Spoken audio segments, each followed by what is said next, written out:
मित्रों, ये तो हम सभी जानते हैं कि मृत्यु लोक पर जन्म लेने वाला कोई भी प्राणी अमर नहीं होता, अर्थात उसे एक ना एक दिन मरना ही होता है। लेकिन क्या आप जानते हैं कि मरने के बाद आत्मा का क्या होता है, या मृत्यु के 24 घंटे के बाद आत्मा अपने घर वापस क्यों आती है और वह कितने दिनों तक अपने घर में रहती है? अगर नहीं जानते तो मैं आपको बता दूं कि इन सभी सवालों का जवाब गरुड़ पुराण में विस्तार से बताया गया, और आज की इस वीडियो में हम आपको यही बताने जा रहे हैं। मित्रों, गरुड़ पुराण में बताया गया है कि जब किसी की मृत्यु हो जाती है तो यमराज के दूत उसकी आत्मा को अपने साथ यमलोक ले जाते हैं, जहां उसके पुण्य और पाप कर्म का लेखा जोखा किया जाता है, और फिर 24 घंटे के अंदर यमदूत उस प्राणी की आत्मा को वापस उसके घर छोड़ जाते हैं। यमदूत के द्वारा वापस छोड़ जाने के बाद मृतक की आत्मा अपने परिजनों के बीच ही भटकती रहती है और अपने परिजनों को पुकारती रहती है, लेकिन उसकी आवाज को कोई नहीं सुनता। यह देख मृतक की आत्मा बेचैन हो जाती है और जोर जोर से चिल्लाने लगती है, तब भी उसकी आवाज को कोई नहीं सुनता। इसके बाद मृतक की आत्मा अपने शरीर में प्रवेश करने की कोशिश करती है, लेकिन यमदूत के पाश में बंधे होने के कारण वह मृत शरीर में प्रवेश नहीं कर पाती है। इसके अलावा गरुड़ पुराण में बताया गया है कि किसी की मृत्यु हो जाने पर जब उसके परिजन रोते बिलखते हैं तो यह देख मृत आत्मा दुखी हो जाती है और वह भी रोने लगती है, लेकिन वह कुछ कर नहीं पाती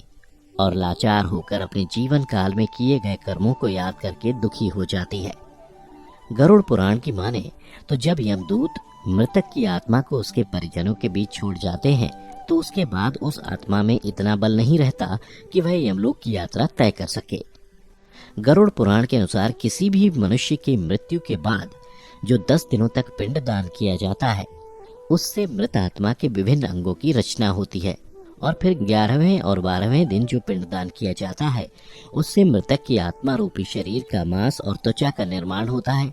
और जब 13वें दिन 13वीं की जाती है तब मृतक के नाम से जो पिंडदान किया जाता है उससे ही वो यमलोक तक की यात्रा तय करती है। अर्थात मृत्यु के पश्चात 13 दिनों तक जो मृत आत्मा के नाम से पिंडदान किया जाता है उसी से आत्मा को मृत्यु लोक से यमलोक तक जाने का बल मिलता है। मित्रों, इसीलिए गरुड़ पुराण में बताया गया है कि जब किसी मनुष्य की मृत्यु हो जाती है तो उसकी आत्मा 13 दिनों तक अपने परिजनों के बीच भटकती रहती है,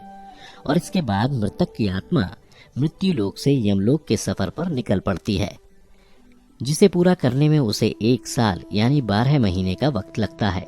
मान्यता के अनुसार 13 दिनों तक किया गया पिंडदान इस 1 वर्ष मृतक की आत्मा के लिए भोजन के समान होता है। मित्रों, अब आपके मन में सवाल उठ रहा होगा कि अगर किसी मृत आत्मा के निमित्त पिंडदान नहीं किया गया तो क्या होगा? तो मैं आपको बता दूं कि इसका भी वर्णन गरुड़ पुराण में विस्तार से किया गया है, जिसके अनुसार जिस मृतक आत्मा के नाम से पिंडदान नहीं किया जाता है उसे 13वीं के दिन यमदूत जबरदस्ती घसीटते हुए यमलोक लेकर जाते हैं, जिससे मृत आत्मा को यात्रा के दौरान काफी कष्ट उठाना पड़ता है। इसलिए हिंदू धर्म में हर मृतक आत्मा के निमित्त 13 दिनों तक पिंडदान किया जाना आवश्यक बताया गया है। इन सब के अलावा गरुड़ पुराण में यह भी बताया गया है कि 13वीं के दिन मृतक के निमित्त परिजनों के द्वारा किया जाने वाला भोज कर्ज लेकर किया जाए तो मृत आत्मा को शांति नहीं मिलती।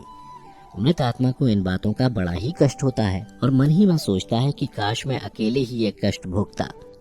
साथ ही गरुड़ पुराण में यह भी बताया गया है कि जो मृतक के परिजन को कर्ज लेकर भोज करने को मजबूर करता है, ऐसे इंसान को यमराज कभी भी क्षमा नहीं करते और उसकी मृत्यु के बाद उसे कई तरह की यातनाएं देते हैं और फिर उसे वापस मृत्यु लोक में भेज देते हैं। साथ ही गरुड़ पुराण में यह भी बताया गया है कि जो मनुष्य जीवित रहते पुण्य कर्म करता है